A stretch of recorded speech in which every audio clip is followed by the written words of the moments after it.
अस्सलाम वालेकुम स्टूडेंट्स। आज मैं आप लोगों के लिए एक बहुत ही इंफॉर्मेटिव वीडियो लेकर आया हूं। जैसे कि आप लोगों ने थंबनेल से देख लिया होगा, एग्ज़ाम्स के अंदर जो है वो मैक्सिमम आप लोग इस तरह से मार्क्स को सिक्योर कर सकते हैं। एग्ज़ाम में मैक्सिमम मार्क्स लेने का जो तरीका है मैं आप लोगों को आज की इस वीडियो में बताऊंगा कि आप लोग ज़्यादा से ज़्यादा जो मार्क्स है वो पेपर के अंदर किस तरह से सिक्योर कर सकते हैं। मैट्रिक एग्ज़ाम्स की बात करें तो मैट्रिक एग्ज़ाम्स के अंदर आप लोगों के 12 एमसीक्यूज़ होते हैं, यानी हमारे पेपर का जो फर्स्ट पार्ट होता है वो ऑब्जेक्टिव पार्ट होता है, यानी मारूजी हिस्सा होता है, और उसके अंदर जो है 12 एमसीक्यूज़ होते हैं।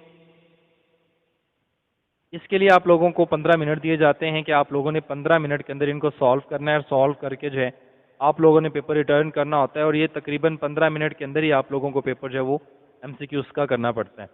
इससे ज़्यादा टाइम आप लोगों को नहीं दिया जाता, यानी कम वक्त होता है आपके पास, और आप लोगों ने 12 एमसीक्यूज़ हैं वो सॉल्व करने होते हैं। तो 12 एमसीक्यूज़ को सॉल्व करने का जो तरीका है, सबसे पहले हम उसके बारे में देख लेते हैं। आप लोगों को पता होगा कि आप लोगों का जो पेपर है वो कुछ इस तरह से होते हैं, मतलब जिनके अंदर जो है आप लोगों को बबल फिल करने पड़ते हैं। देखिए मैं आपको दिखा देता हूँ कि हर एमसीक्यूज़ के लिए आप लोगों ने जो है एक बबल फिल करना होता है। मतलब जो भी आप लोगों का एमसीक्यूज़ होगा उसके 4 ऑप्शंस होते हैं, उनमें से जो करेक्ट होता है, जो राइट आंसर होता है, उसके लिए आप लोगों ने जो है बबल फिल करने होते हैं। देखिए यहाँ पे 12 एमसीक्यूज़ जो है बने हुए हैं, और उनके साथ उनके बबल्स भी बने हुए हैं। तो इनके ऑप्शंस होते हैं ए, बी, सी और डी। इन चारों ऑप्शन में से एक ऑप्शन आप लोगों ने सेलेक्ट करना होता है, फिर उसी का जो बबल है वो फिल करना होता है। जैसे कि फर्ज करें यहाँ पे हमारा फर्स्ट एमसीक्यूज़ है कि दर झैल में से O2 का मोलर मास जो है AMU में कितना होता है या कौन सा होता है। तो उसके 4 ऑप्शन है हमारे पास। जैसे यहाँ पे फर्स्ट ऑप्शन जो है वो हमारा करेक्ट है, यानी ठीक है, वो राइट है। उसके लिए हम लोगों ने जब बबल फिल करना है, बबल फिल करने के लिए जो मैं आप लोगों को रिकमेंड करूँगा कि आपने हमेशा जो है ब्लू मार्कर का इस्तेमाल करना है। तो जब आप ब्लू मार्कर से बबल को फिल करेंगे तो बहुत अच्छे तरीके से बबल फिल हो जाएगा, और आप लोगों का जो टाइम है वो भी बच जाएगा। तो आपने देखना है जो भी ऑप्शन आपका राइट है, दुरुस्त है, यानी ठीक है, तो उसके लिए आप लोगों ने क्या करना है, अपना जो ए, बी, सी और डी का ऑप्शन होगा उनमें से किसी एक का भी जो बबल आपने फिल करना है उसको मार्कर के साथ करना है, और अच्छी तरह से करें कि ये जो आपका बबल है ये मुकम्मल तौर पर फिल हो जाए। ऐसा ना हो कहीं कि आपका जो बबल है या तो वो हाफ फिल्ड हो या पार्शली फिल्ड हो, या उसमें से जो बाहर जो इंक है वो आपकी बाहर आ रही है। तो आपने इसको अच्छी तरह से फिल करना है ताकि जब कंप्यूटर के अंदर आप लोगों के एमसीक्यूज चेक किए जाएं तो वो आसानी से डिटेक्ट हो जाएं। अगर आप पार्शली फिल्ड करते हो या हाफ फिल्ड करते हो इस बबल को, तो वो आपका डिटेक्ट नहीं होता, जिसकी वजह से आपके मारूजी के अंदर जो मार्क्स हैं वो कम हो जाते हैं। तो ये था हमारा ऑब्जेक्टिव पार्ट। अब हम चलते हैं सब्जेक्टिव पार्ट की तरफ। सब्जेक्टिव पार्ट की हेडिंग देने के बाद हम लोगों ने जो है शॉर्ट क्वेश्चंस का क्वेश्चन नंबर 1 जो है वो स्टार्ट करना है। तो हमारे सब्जेक्टिव पार्ट का जो पार्ट 1 है वो हमने शॉर्ट क्वेश्चन का स्टार्ट करना है। तो हम लोग जो है लेफ्ट साइड पे, इंग्लिश मीडियम वाले लेफ्ट साइड पे लिखेंगे और उर्दू मीडियम वाले जो राइट साइड पे लिखेंगे क्वेश्चन नंबर 1 और सवाल नंबर 1 लिखेंगे। उसके बाद आप लोग देखते हो अपने क्वेश्चन नंबर 1 के जो शॉर्ट क्वेश्चन हैं, मतलब उसके जो सब क्वेश्चन हैं, आप उनको देखते हो कि कौन कौन से क्वेश्चन है। फर्ज करें कि क्वेश्चन नंबर 1 आपको नहीं आता, आपको क्वेश्चन नंबर 2 आता है।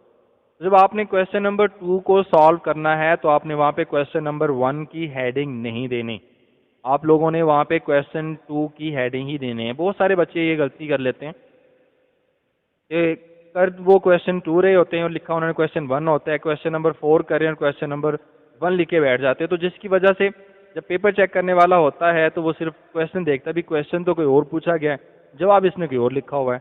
तो जिसकी वजह से वो जो मार्क्स हैं आपके वो भी वहाँ से कट जाते हैं, वो मार्क्स आपको नहीं मिलते। हालांकि आपने लिखा ठीक है, आपने बिल्कुल ठीक आंसर लिखा है, लेकिन उसके बावजूद भी आपको नंबर नहीं मिलते। तो ये मिस्टेक आप लोगों ने सबसे पहले नहीं करनी। आप लोगों ने कभी भी ऐसा नहीं करना कि क्वेश्चन नंबर 3 आप लोग क्वेश्चन नंबर 1 पे लिख रहे हैं तो आपने क्वेश्चन नंबर 1 लिखना है। आप लोग क्वेश्चन नंबर 3 ही लिखेंगे वहां पे, क्योंकि पेपर के मुताबिक क्वेश्चन नंबर जो 3 है वो और है और क्वेश्चन नंबर जो 1 है वो और है। तो सबसे पहले बात आप लोगों के ज़हन में ये होनी चाहिए कि आप लोगों ने जो भी क्वेश्चन लिखना है, तो जो क्वेश्चन आप लोगों ने लिखना है आप उसका अच्छे तरीके से वहाँ पे नंबर देखें और नंबर देखने के बाद उसको लिख दें। जैसे मैंने यहाँ पे क्वेश्चन नंबर 2 लिखा है, तो 2 लिखने के बाद अच्छा अब आपने इसको सॉल्व किस तरह से करना है। आप लोगों ने क्वेश्चन नंबर 2 का रोमन में लिख लेना है और लिखने के बाद आप लोगों ने क्या करना है, इसके अराउंड से एक ब्रैकेट लगा देनी है, जिसको हम आम जुबान के अंदर छोटी ब्रैकेट बोलते हैं।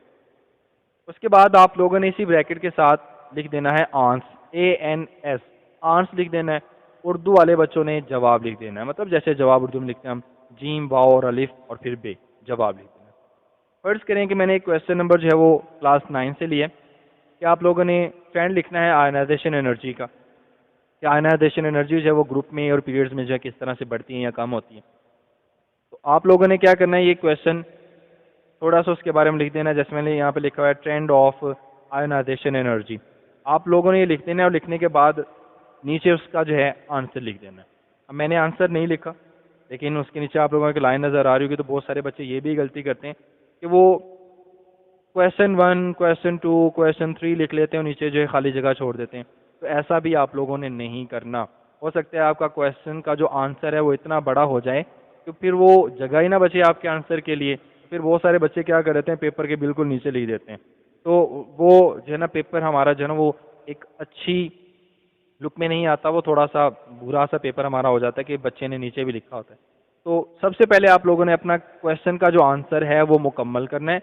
मुकम्मल करने के बाद आप लोगों ने क्या करना है, उसके नीचे इस तरह से एक छोटी सी लाइन लगा देनी है, मिड मिड तक लगा दें, मतलब इधर से स्टार्ट करें और इधर से स्टार्ट करें। तो लाइन लगा दें, थोड़ी सी जगह इधर से बचा लें, थोड़ी सी जगह इधर से बचा लें। फिर अब आप लोगों ने क्वेश्चन नंबर 3 पे जाना है। क्वेश्चन नंबर 3 भी आपको फर्ज करें कि नहीं आता, या आपको आता है लेकिन मुकम्मल जवाब उसका आपके ज़हन में नहीं आ रहा, तो आपको क्वेश्चन नंबर 4 की तरफ जाना पड़ेगा। अब क्वेश्चन नंबर 4 को देखें, अगर वो आपको आता है तो आप उसको अच्छी तरह से सॉल्व करें। सॉल्व करने के बाद फिर जैसे मैंने क्वेश्चन नंबर 4 जो है फॉर एग्जांपल 10th क्लास से न्यूट्रलाइजेशन रिएक्शन की बात की कि न्यूट्रलाइजेशन रिएक्शन क्या है। अब आप पूरा क्वेश्चन ना लिखना शुरू हो जाएं कि what is neutralization reaction, define neutralization reaction, what do you know about neutralization reaction. आप लोग सिर्फ उसकी हेडिंग दे दें कि न्यूट्रलाइजेशन रिएक्शन, पेपर चेक करने वाले को पता चल जाएगा कि भाई ये न्यूट्रलाइजेशन रिएक्शन के बारे में कोई क्वेश्चन पूछा गया। फिर आप उसका क्या करें, आंसर लिख दें। आंसर लिखने के बाद फिर जैसे आपका वो कंप्लीट हो जाए फिर उसके नीचे लाइन लिख दें, मतलब लाइन लगा दें। लाइन लगाने के बाद फिर आप लोगों ने क्वेश्चन नंबर 5, 6, 7 और 8 देखना। जो आपको क्वेश्चन आता है आप उसका नंबर लिखें और उसको सेम उसी तरह से सॉल्व करते जाएं, जैसे मैं आप लोगों को पिछले कुछ क्वेश्चंस के अंदर जो बता चुका हूँ। अब इसके बाद बारी आती है हमारे लॉन्ग क्वेश्चंस की। तो पेयरिंग स्कीम आप लोगों की टीचर्स ने बता दी होगी कि क्या पेयरिंग स्कीम है आप लोगों के केमिस्ट्री के पेपर की, मैथ्स की, फिजिक्स की, या जो भी आपका एग्ज़ाम मतलब आपका जो पेपर है उसके बारे में आप लोगों को उन्होंने बता दिया होगा कि कौन सी पेयरिंग स्कीम है। तो आप उसके मुताबिक अपनी पेयरिंग स्कीम को लॉन्ग क्वेश्चन में देखें और सॉल्व करें। अब एक गलती बहुत सारे जो बच्चे हैं वो लॉन्ग क्वेश्चन में भी कर लेते हैं। वो क्या करते हैं कि अगर उन्हें किसी एक क्वेश्चन का पार्ट ए आता है, उसका बी पार्ट नहीं आता, तो वो दूसरे क्वेश्चन का बी पार्ट उठा के पहले वाले क्वेश्चन के बी पार्ट की जगह पे उसको लिख देते हैं, उसके साथ उसको रिप्लेस कर देते हैं और वो ये सोचते हैं, ये ख्याल करते हैं कि हमें इस पूरे लॉन्ग क्वेश्चन के मार्क्स मिल जाएंगे। तो ऐसा नहीं हो सकता और ना ही कभी होता है। आप लोगों ने मुकम्मल तौर पर एक ही क्वेश्चन सॉल्व करना होता है।